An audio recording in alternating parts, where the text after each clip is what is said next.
Species, you know, they're as different as a polar bear and a panda bear, but the pink flamingos, they're their parents, so they're kind of like adoptive parents.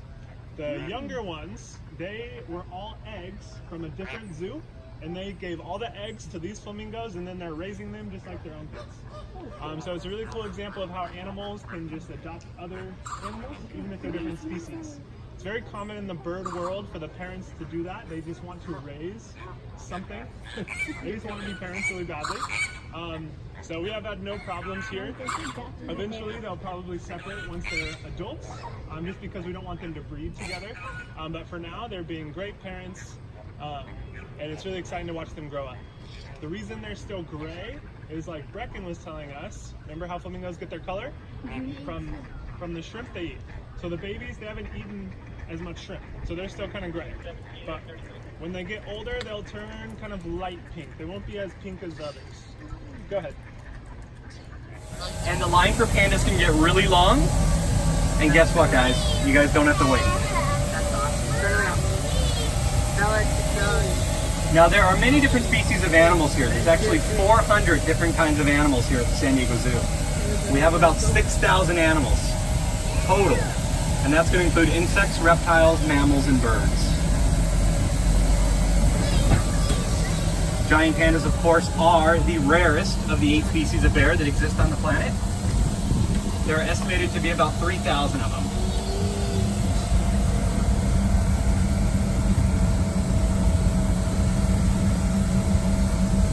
So have you guys been here before?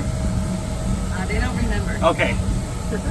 And have you guys all seen a giant panda in real life before? No. No?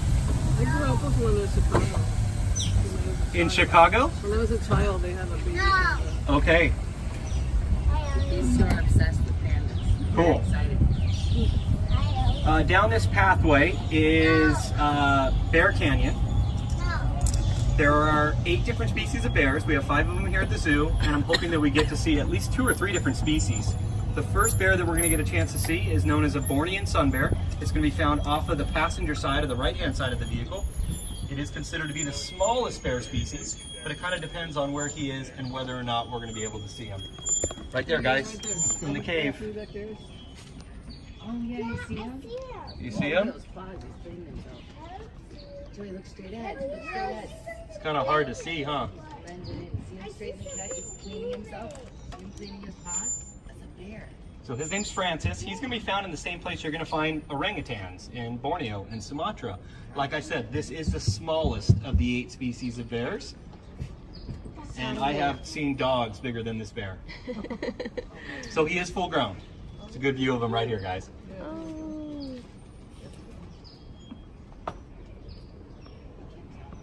That bear I very rarely get to see. This enclosure is home to a snow leopard. However, I very rarely get to see these guys. They're usually tucked in the back of the cave, looking for a white cat with black spots. Not seeing them at the moment. Snow report.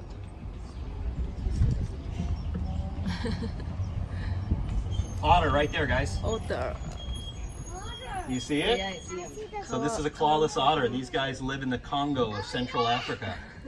He's pretty active this morning. Yeah, they might have hid some food for oh, he's making his bed. He's gonna go make his bed. So we just give them all the tools and then they do the work. This enclosure is home to 2 North American grizzly bears. Oh, grizzly bear. There he is. Brother. This is Scout in Montana. They are brothers. They're from Yellowstone National Park in Idaho. And I'm only seeing one right now because the other one's over here on this side, guys. They actually share this enclosure. Are they gonna have a wife? No. No? A wife? Wife? No. No? No, because this bear is not endangered. The reason why we have them is because Mom taught these little guys some bad habits. Mom taught them how to forage through trash cans and campsites, and not only is that dangerous for people, but it's very dangerous for the bears. So Fish and Wildlife gave us a call and asked if there was something that we can do, and we ended up adopting Scout in Montana about 10 years ago. Wow. And they were just a few months old. And so because this isn't an endangered species, we're not going to breed them. Oh, okay. These next 2 enclosures are going to be home to a very unusual bear known as an Andean bear. native to the Andes Mountains in South America.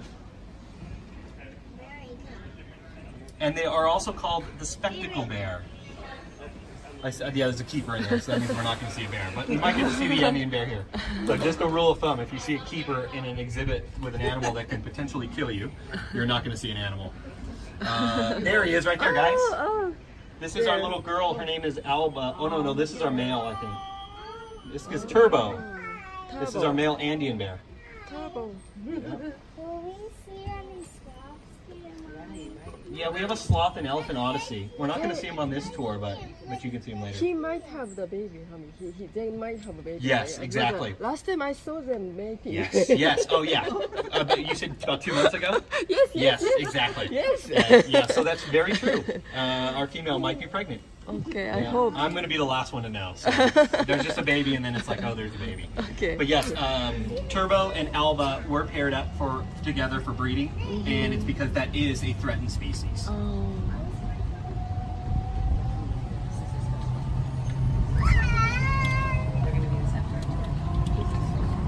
Now over off the left-hand side or the driver's side of the vehicle, this is a lost forest. This is where you're going to find most of our primates. Orangutans, bonobos, capuchins, gorillas. And we also have beautiful aviaries in here where you can get great photos without any reflections or fence lines.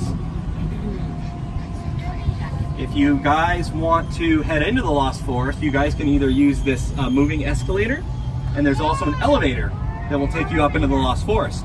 You make a left to go see primates. It'll also take you to the entrance exit area, or you can make a right across the bridge, which will take you into Elephant Odyssey. And that's where we have our sloth in Elephant Odyssey. All right, guys, we've made it. We are at our giant panda enclosure. You are welcome to jump off the vehicle, grab all your personal belongings. So this is our 6-year-old panda, Jolly Woo. We call him our baby boy, but technically at 6 years old, he's already an adult.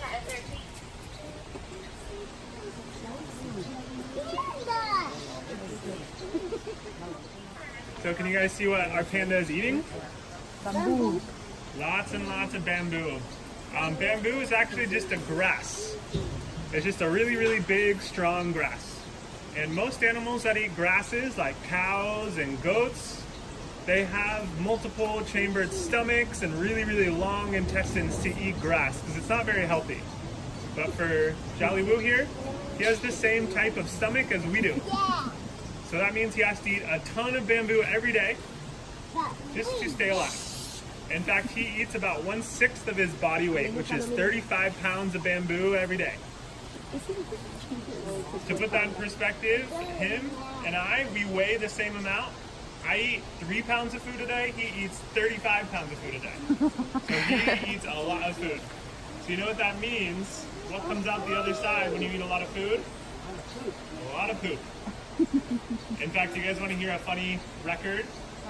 His mom has the record for the most poops in one day. Wow. Yeah, does anyone want to guess how many poops she had in one day? I'll give you a hint, it's more than 2. It's more than 3. Any guesses? How many? 100. It's not quite 100, that would be a lot of poops. It's more than 15. More than 20. We have 25 down here. 25. 25? Even higher. 35. Even higher is 54 poops Wow. in one day. Who had to count them? Oh, we have a fun day on Fridays. It's called Fecal Friday. Wow. When you get to count the poops and analyze the poops. Oh my god. I know, you Short straw. probably wish Friday was your day off.